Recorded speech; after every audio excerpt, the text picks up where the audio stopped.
शारीरिक मानसिक पीड़ा, भूख और प्यास अति दुखित अन्य की चिंता में कलावती एक ब्राह्मण के घर में रिकॉर्डिंग चले।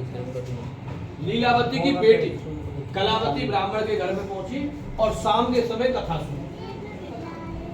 रात्रि हो गई, रात्रि में आरती करके प्रसाद लेकर घर पहुंची।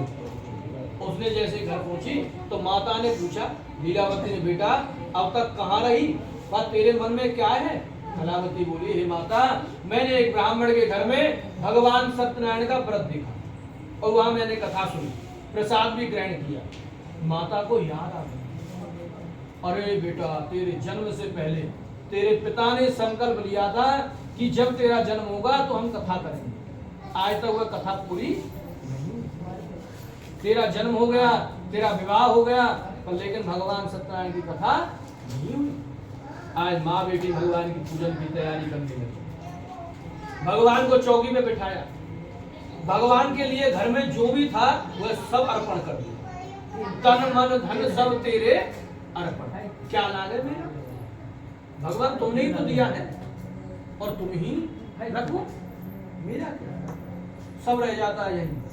सबको पता है, सब जानते हैं कि संसार में कुछ जाना नहीं।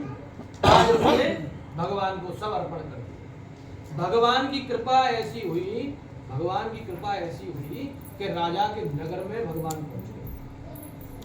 जैसे चोरों को संकेत दिया, ऐसे राजा को संकेत दे रहे, हे राजन, स्वप्न में। आजकल स्वप्न में भगवान आते नहीं। कितनी भी भक्ति तुम करो पर भगवान स्वप्न में नहीं आते, पर लेकिन भक्त अगर होगा तो निश्चित आज भी आ जाए। ऐसे ही राजा के नगर में पहुंचे। स्वप्न में दर्शन देकर कहा राजा को, हे राजन, दोनों वैश्यों को प्रातः ही छोड़ो। उनका जो भी धन तुमने ग्रहण किया है दे दो, नहीं तो मैं तुम्हारा धन, राजपुत्र आदि सब नष्ट कर दूं। राजा से ऐसे वचन कहकर भगवान स्वप्न से अंतर्धान हुए। राजा घबरा गया। प्रातः काल जाते ही राजा ने स्वप्न सुनाया। फिर दोनों बड़े पुत्रों को कैद से मुक्त करा सभा में बुलाया। दोनों ने आते ही राजा को दंडवत प्रणाम किया। राजा मीठे वचनों से बोला, हे महान भावो, भावी बस ऐसा कठिन दुख प्राप्त हुआ है, अब तुम्हें कोई दुख है नहीं। ऐसा कहकर उनको नए नए वस्त्राभूषण पहनाए। उनका जितना धन लिया उसे दूना धन देकर आदर सहित विदा। दोनों वैश्य अपने घर को चल दी। श्री सूत जी महाराज की स्कंद पुराणयाम रेखा खंडयाम रत्नारूपाय तृतीयो अध्याय। नमो नमः। बोलिए सत्यनारायण भगवान की